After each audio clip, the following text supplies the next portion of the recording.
आज भारतवर्ष के अंदर 35 वर्ष के 65% युवा हैं। यानी इतनी बड़ी युवा शक्ति, करीब 80 करोड़ युवा हिंदुस्तान के अंदर है। उनको ये मेरा एपिसोड, ये मेरे विचार, मेरे मौलिक विचार, शोध परक विचार, जो कि उनको एक नई दिशा देगा, उनको समर्पित है।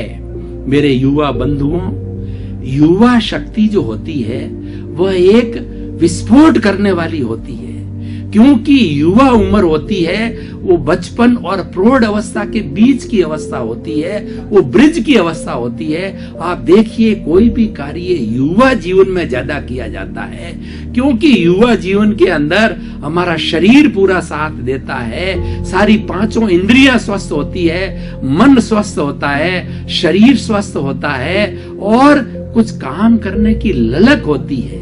मुझे कुछ बनना है, मुझे कुछ होना है और मुझे इस समाज को कुछ देना है, इस देश को कुछ देना है, कुछ विरासत छोड़ करके जाना है, तो वो इस तरीके से सोचता है। मैं आपको एक ऐसे युवा का प्रसंग कहना चाहूंगा।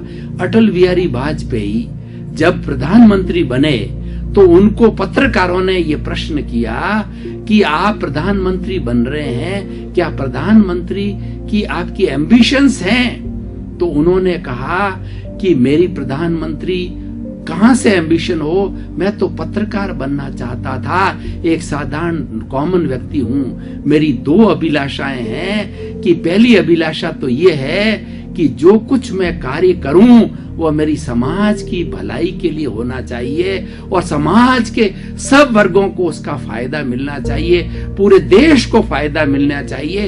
राष्ट्रभक्ति की बात कही उन्होंने। और दूसरी बात ये कही कि जब मैं इस दुनिया से अलविदा हो जाऊं, चला जाऊं, तो लोग कहें कि एक अच्छा व्यक्ति आया था और वह समाज के अंदर अच्छा कार्य करके गया, समाज में कुछ छाप छोड़ के गया, समाज में कुछ फ्रेग्रेंस, समाज में कुछ सुगंध छोड़ के गया। भाई और बहनों, दर्शकगण, श्रोतागण, मेरे युवा बंधुओं, कि व्यक्ति वही याद किया जाता है जो उसको समाज को दे के जाता है। His contribution to the society is always remembered. Man vanishes, but his fragrance never vanishes. एक गुलाब का फूल होता है, वो खिला हुआ होता है। गुलाब का फूल अगर वो थोड़ा मुरझा भी जाता है, उसको फेंक देते हैं, लेकिन उसकी फ्रेग्रेंस नहीं जाती, उसकी सुगंध नहीं जाती, जैसे इत्र की सुगंध नहीं जाती है। उस तरह से व्यक्ति के व्यक्तित्व की एक सुगंध होती है और वो सुगंध होती है समाज का परोपकार करने से, अपने जीवन को समाज को समर्पित करने से, कुछ मानवता की सेवा करने के लिए, समाज को कुछ देने के लिए। तो युवा शक्ति का सही नियोजन, युवा विस्फोट कर सकता है, युवा चाहे जैसा कार्य कर सकता है, क्योंकि उसमें कर्मजा शक्ति होती है। और जो कर्मजा शक्ति का उसका नियोजन कैसे किया जाए, वो आज का विषय है। इस नियोजन के लिए हम अलग अलग स्टेजेस के ऊपर देखेंगे। सबसे पहले युवा का नियोजन स्वयं पे निर्भर करता है। कोई भी युवा जिसको समझ में आ जाती है, ग्रेजुएशन हो जाता है, पोस्ट ग्रेजुएशन हो जाता है, तो उसको खुद को समझना चाहिए कि मेरी रुचि किस में है।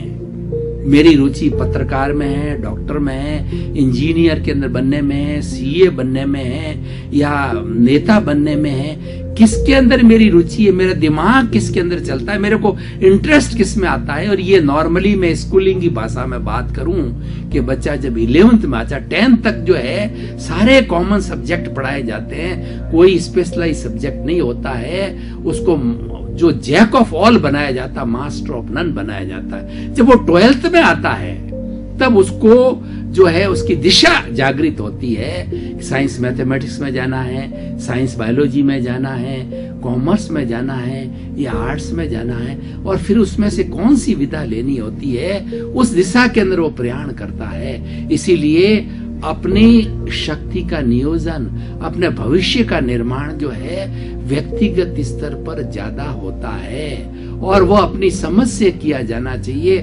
थोपा हुआ वो नहीं होना चाहिए कि पेरेंट्स ने कह दिया कॉमर्स ले ले, जब उसका इंटरेस्ट साइंस मैथमेटिक्स में है, वो कॉमर्स के अंदर क्या इंटरेस्ट, देखिए इंटरेस्ट बड़ी चीज होती है और व्यक्ति इंटरेस्ट से ही आगे बढ़ता है, इंटरेस्ट से ही तरक्की करता है और इंटरेस्ट से ही उसको कुछ करने का जो है उसके अंदर मादा पैदा होता है। इंटरेस्ट के बिना कोई कार्य नहीं किया जाना चाहिए और वो कार्य जो है वो बोझ साबित होगा। आप इंटरेस्ट से कोई कार्य करेंगे तो 24 घंटे में आपको ऐसा लगेगा कि मैंने तो सिर्फ 2 घंटे कार्य किया, जबकि आप लगातार कार्य करते जा रहे हैं।